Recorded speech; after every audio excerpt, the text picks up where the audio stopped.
in order to walk free and to maximally find grace and express grace, you must train your thought. Because if the Bible says, think on these things, it means you must be in charge. Train your thoughts to think on things that are pure, to think of things that are honest, think on things that are just, to think on things that are of a good report, to think of things that have virtue, things that are praiseworthy. When you train your thoughts, you will find out that your thoughts itself will build a barricade so that when negative thoughts come, it will beep, it will send a signal. Train your thoughts. I realize that on Facebook now we have minor pornography on Facebook. I don't know where all this thing came from. Minor pornography. Or is it only my own Facebook page that thing is happening? It's everywhere. Don't watch it. It looks like comedy, but it's a trade. It's a trade to pollute your thoughts. There's no purity in that arrangement. If you keep feeding on that, a time will come when you come out and see a sister in church, you can visualize her naked. Because there's no purity in your mind. You know, I told you when I went to Israel and I visited the Wailing Wall, I saw the way the rabbis were quoting the Torah. And they'll be shaking their head like this. They'll be shaking their head like this. They'll be shaking their head like this. I say, hey. And they do it for 24 hours.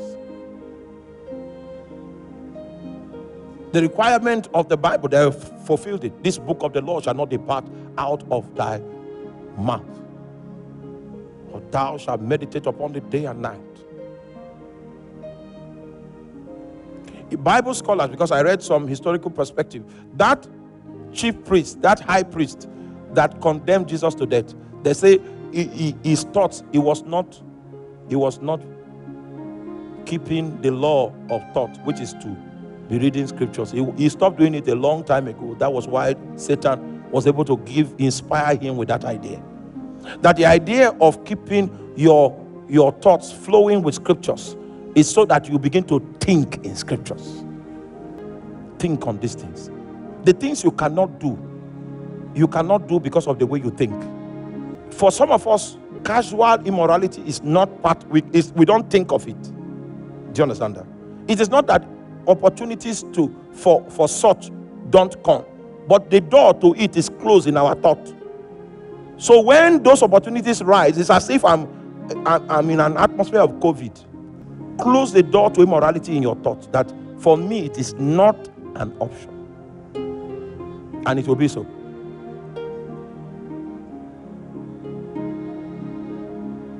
We were in a mall in one country, and my friend was saying, didn't you notice that girl was liking you? I didn't notice. Because he was not where? He was not in the top. There were many things that you will not notice, because that's not how you think. He said, think on these things. A man that will bring his thoughts captive must be in charge of what? Training his thoughts. Thy word have I hidden in my heart, that I might not sin against you. You will need to study the word. You will need to meditate on the word. You will need to confess the word. You will need to memorize the word. You study it, you meditate on it, you confess it, you memorize it. You study it, you meditate on it, you confess it, you do what? Memorize it. It becomes your wisdom. You think through it, you process things by it. You know what you can do and what you cannot do in the light of that which you have built into your thought frame. Train your thoughts.